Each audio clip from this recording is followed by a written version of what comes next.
స్నేహపూర్వకమైనటువంటి వాతావరణంలో ఇలాంటి పండుగలు జరుపుకోవాల్సినటువంటి అవసరం ఉంది. కానీ దురదృష్టవశాత్తు అలాంటి వాతావరణం ఈరోజు కొన్ని చోట్ల లేదు. ఎవరు అడ్డుపడుతున్నారు? ఏది అడ్డొస్తోంది? కుహానా సెక్యులరిజము, ఓటు బ్యాంకు రాజకీయాలు, అప్పీజ్మెంట్ పాలిటిక్స్ ఈ దేశం లోపట ఈ రకంగా హిందువుల యొక్క హక్కులను కాలరాసేటువంటి విధానాలు అవలంబిస్తూ ఉన్నారు. ఇవాళ జై శ్రీరామ్ దేశవ్యాప్తంగా ప్రపంచవ్యాప్తంగా మార్మోగిస్తుంది. 500 సంవత్సరాల సుదీర్ఘ నిరీక్షణ తర్వాత అయోధ్యలో రామ మందిరం ప్రాణప్రతిష్ఠ అయిన తర్వాత దేశవ్యాప్తంగా ప్రపంచవ్యాప్తంగా వచ్చినటువంటి మార్పు చైతన్యం మనం చూస్తూ ఉన్నాం. ఇవాళ రామచంద్రుడు తన జన్మభూమి లోపట 500 సంవత్సరాల తర్వాత అంగరంగ వైభవంగా వేడుకలు, శ్రీరామనవమి వేడుకలకు నోచుకుంటా ఉన్నాడు. ఇది కుహానా సెక్యులరిస్టుల పునాదులు కదిలిస్తూ ఉంది. దేశద్రోహులకు వణుకు పుట్టిస్తూ ఉంది. ముఖ్యంగా బాబర్ వారసులు ఇవాళ గందరగోళంలో వాడి కొట్టుకతస్తూ ఉన్నారు. ఇవాళ బాబర్ వారసులకు దిక్కుదోచని పరిస్థితి వస్తూ ఉంది. విచ్ఛిన్నకర శక్తులుగా మా ఆగడాలు సాగవి దేశంలో అనేటువంటి ఒక కన్క్లూజన్కి వచ్చేటువంటి పరిస్థితులు ఉన్నాయి. ఓటు బ్యాంకు రాజకీయాలు ఈ దేశంలో ఇక భవిష్యత్తులో చెల్లవు. ఎందుకంటే చాలామంది వాళ్ళ అయోధ్యలో రామ మందిరం నిర్మాణం అయిన తర్వాత, ప్రాణప్రతిష్ఠ అయిన తర్వాత చాలామంది దేశంలో ప్రజలు వాళ్ళ మూలాలు ఏంటివని ఎత్తుక్కోవడం స్టార్ట్ చేసిండ్రు. అది కూడా గూగుల్ పుట్టిస్తూ ఉంది కొంతమంది ఓటు బ్యాంకు రాజకీయాలకు. కాబట్టి వాళ్ళ ఆంక్షలు నేను చాలా స్పష్టంగా చెప్తా ఉన్నాను. ఇవాళ ప్రభుత్వాలు హిందువుల యొక్క హక్కులను కాలరాయాలని ప్రయత్నం చేసిన, ఎలక్షన్ కమిషన్ తన పరిధి దాటి ఇవాళ హిందువుల యొక్క హక్కులు కాలరాయాలని చూసిన, కోర్టులు తమ పరిధులు దాటి ఇవాళ హిందువుల యొక్క హక్కులను కాలరాయాలని చూసినా మేము చట్ట ప్రకారంగా కూడా మేము పోరాడతాం. ఇది హిందువుల యొక్క ఫండమెంటల్ రైటు. మనకు రాజ్యాంగం కల్పించినటువంటి ఫండమెంటల్ రైటు. ఫండమెంటల్ రైట్స్ లోపట మొట్టమొదటి చిత్రపటం రాముడు ఉన్నాడు, శ్రీరాముడు ఉన్నాడు. ఫండమెంటల్ చాప్టర్లో ప్రారంభమైందే రామునితోటి, చిత్రపటంతో. ఇది వాళ్ళ రాజ్యాంగాన్ని అమలు చేస్తామన్నటువంటి శక్తులు, రాజ్యాంగం మీద ప్రమాణం చేసినటువంటి శక్తులు ఇవాళ ఫండమెంటల్ రైట్ చాప్టర్ ఓపెన్ చేసుకొని శ్రీరాముని చిత్రపటాన్ని దర్శనం చేసుకోవాలని చెప్తా ఉన్నాను. ఇవాళ జైపూర్లో ఏందండి, ఒక పక్కన రోడ్ల మీద నమాజులకు పర్మిషన్లు ఇచ్చినటువంటి ప్రభుత్వము ఇవాళ కాషాయ జెండాలు కట్టొద్దంటదా? ఇదేక్కడ సెక్యులరిజము? ఇవాళ కోల్కతా హైకోర్టు ఇంతమందే పాల్గొనాలా, ఈ రిస్ట్రిక్షన్స్ మధ్యనే ఇవాళ శ్రీరామనవమి వేడుకలు చేయాలని చెప్పి కోర్టులకు ఎక్కడిదండి రైట్? ఎక్కడిది కోర్టులకు? నేను అడుగుతున్న వాళ్ళ కోర్టులు చెప్తే ఇవాళ మా హక్కులను కాలరాస్తే మేము తప్పకుండా హైకోర్టు తప్పు చేస్తే సుప్రీంకోర్టుకు పోతాం చెప్తున్నారా? నమాజుకి ఇంతమందితోటే మీరు నమాజులు చేయండి, శశిధర్ గారు, మామూలుగా జైపూర్ అనేది ఎక్కువగా అక్కడ హిందువులు ఎక్కువగా ఉండేటువంటి ప్రాంతం. ఇక్కడ హిందువుల ఇవాళ సెక్యులరిజం గురించి పాఠాలు చెప్పేటోళ్ళకు నేను చెప్తున్నాను. ఇవాళ హిందువుల మెజార్టీ అంటే ఇవాళ ముస్లిం మెజార్టీ ఉన్న దగ్గర నుంచి ఇవాళ బాంబే హైకోర్టు ఇచ్చినట్టు వేడుకలు హిందువులు జరుపుకోకూడదా? అంటే హిందువులు మైనార్టీలుగా అక్కడ ఉంటే హిందువులకు పండుగలు జరుపుకునే హక్కు లేదా? ఏం చెప్పదలుచుకున్నాయి ఈ కోర్టులు? ఏం చెప్తున్నాయి? ఏం తీర్పులు ఇస్తున్నాయి? అంటే హిందువులు మైనార్టీలుగా ఉన్న చోట హిందువులు పండుగలు జరుపుకోవద్దా? ఇదా కోర్టులు చెప్పాల్సింది. బాంబే హైకోర్టు తీర్పు ఎక్కడికి దారితీస్తుంది ఈ దేశంలో పడే పరిస్థితులు? ఇవాళ కోల్కతా హైకోర్టు రిస్ట్రిక్షన్స్ ఇవాళ హిందువుల పండుగల మీద ఇంతమంది 200 మందితోటి పాల్గొనవద్దు చెప్పిరా? మొన్న రంజాన్కి చెప్పిరా నమాజ్ రోడ్ల మీద ఇంతమంది చేయాలి, లేకపోతే మసీదులకు 100కు మించి రావద్దు, ఈ రకమైన ఇన్స్ట్రక్షన్స్ మిగతా పండుగలకు మిగతా వ్యక్తులకు చెప్తా ఉన్నారా? ఇవాళ యూనివర్సిటీ లోపల దేశవ్యాప్తంగా పండుగలు జరుపుకోవడం అందరి హక్కు. ఇవాళ జాదవ్పూర్ యూనివర్సిటీకి రైట్ ఎక్కడిది? మోడల్ కోడ్ ఆఫ్ కండక్ట్ యూనివర్సిటీలకు ఎక్కడ వర్తిస్తుంది? ఇవాళ ఏ రకంగా వీరు విద్యార్థులకు పండుగలు చేయొద్దని చెప్పేసి మీరు ఆంక్షలు విధిస్తున్నారు. అదే జాదవ్పూర్ యూనివర్సిటీ లోపల ఇఫ్తార్ విందులు అవుతాయి, శ్రీరామనవమి వేడుకలు కూడా కావద్దు. ఇవ్వకపోతే మరి ఏ కార్యక్రమాలకి ఇవ్వకూడదు, ఇవ్వకపోతే ఏ కార్యక్రమాలకు ఇవ్వకూడదు, ఇచ్చినప్పుడు అన్ని కార్యక్రమాలకు ఇవ్వాలి.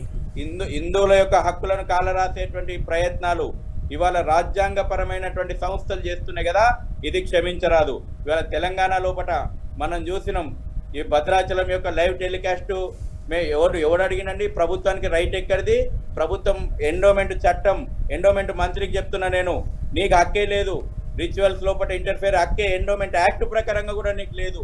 నువ్వు లేఖ రాస్తావు ఈసీకి, మేము లైవ్ టెలికాస్ట్ ఇవ్వచ్చా ఇవ్వద్దా, ఈసీ పరిధి దాటి రాష్ట్ర ఎన్నికల సంఘం దాని మీద ఆంక్షలు పెడుతుంది.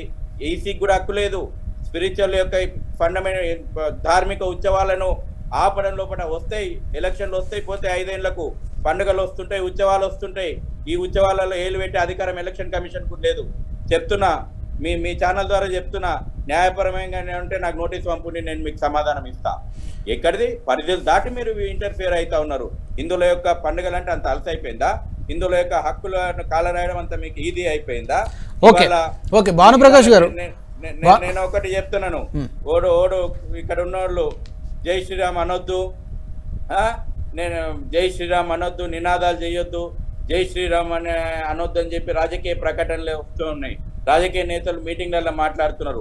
మరి ఈసీ కళ్ళు మూసుకుందా? నేను కంప్లైంట్ ఇచ్చిన, ఇప్పటి వరకు చర్యలు లేవు కేటీఆర్ మీద.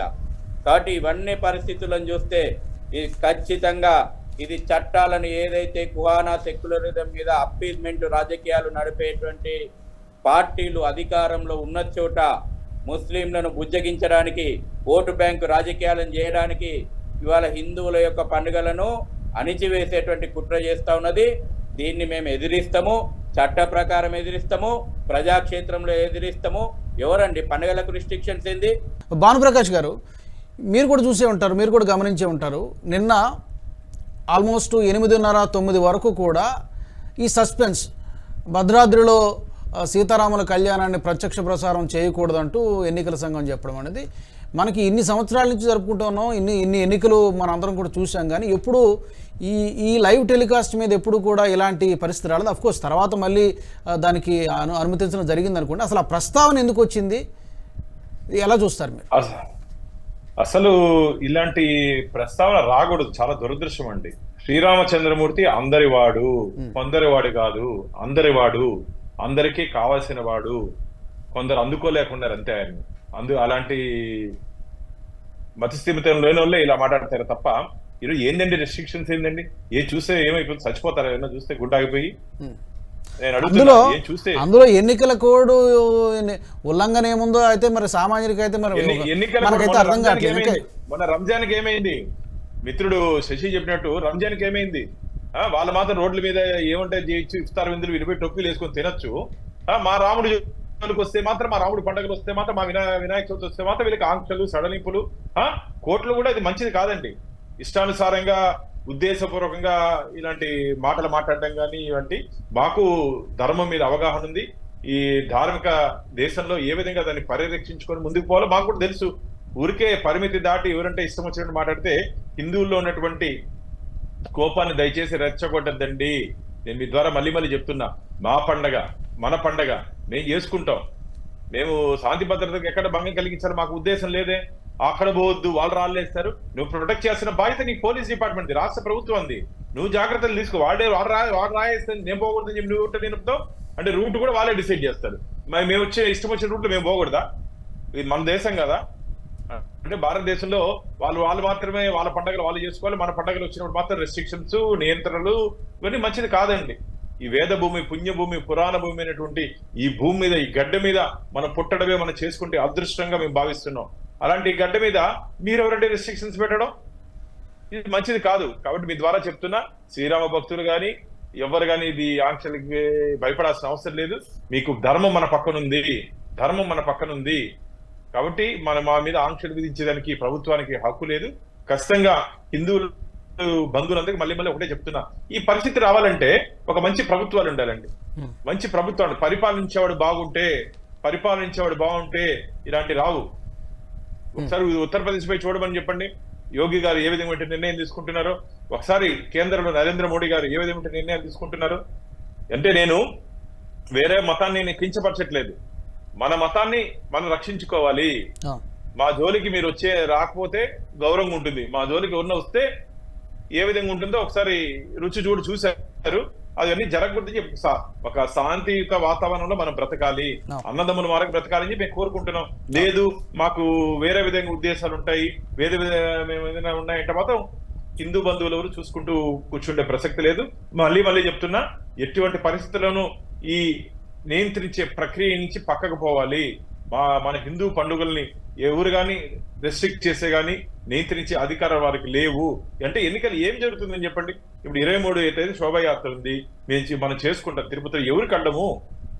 నీ గడ్డ నాకు అడ్డం లేనప్పుడు నా శోభాయాత్ర నీకేం ప్రాబ్లము? నువ్వు మామూలు చెప్తారు నిలువు నామం చెప్పి పెట్టుకో, అడ్డనామం పెట్టుకో, పంగనామాలు మాత్రం పెట్టద్దంటారే. అట్లా దయచేసి ఎవరు పరిమితుల్లో వాళ్ళు ఉండండి. మీరు ఎన్నికల్లో మీరు లబ్ధి పొందాలనో మీకు ఓట్లు పడాలనో ఎదురుంటే అది మీ వ్యక్తిగతం. ఇది మీరు ప్రజాస్వామ్యంలో ఉన్నాం. ప్రజల మనసులో అంటే దీన్ని అభిమతాన్ని గౌరవించాల్సిన అవసరం ప్రభుత్వం మీద ఉంది. కాబట్టి దీనికి వ్యతిరేకంగా పోతే ప్రజలే గట్టిగా బుద్ధి చెప్తారని చెప్పి మీ ద్వారా ఎవరెవరు ఈరోజు వంక పాడుతున్నారో మైనారిటీ ఓటు బ్యాంకు కోసం వాళ్ళందరికీ ఒక హెచ్చరికగా మేము వాళ్ళందరినీ హెచ్చరిస్తున్నాం. ఈ వీడియో మీకు నచ్చినట్టయితే లైక్ చేయండి, 10 మందికి షేర్ చేయండి. అలాగే కామెంట్ల రూపంలో మీ అభిప్రాయాలను మాతో పంచుకోండి. Nationalist hub group of channels ను సబ్స్క్రైబ్ చేసుకుని తెలుగునాట జాతీయవాద జర్నలిజాన్ని ప్రోత్సహించండి. ఈ వీడియో కింద ఉన్న బెల్ ఐకాన్ పై క్లిక్ చేయడం మర్చిపోవద్దు.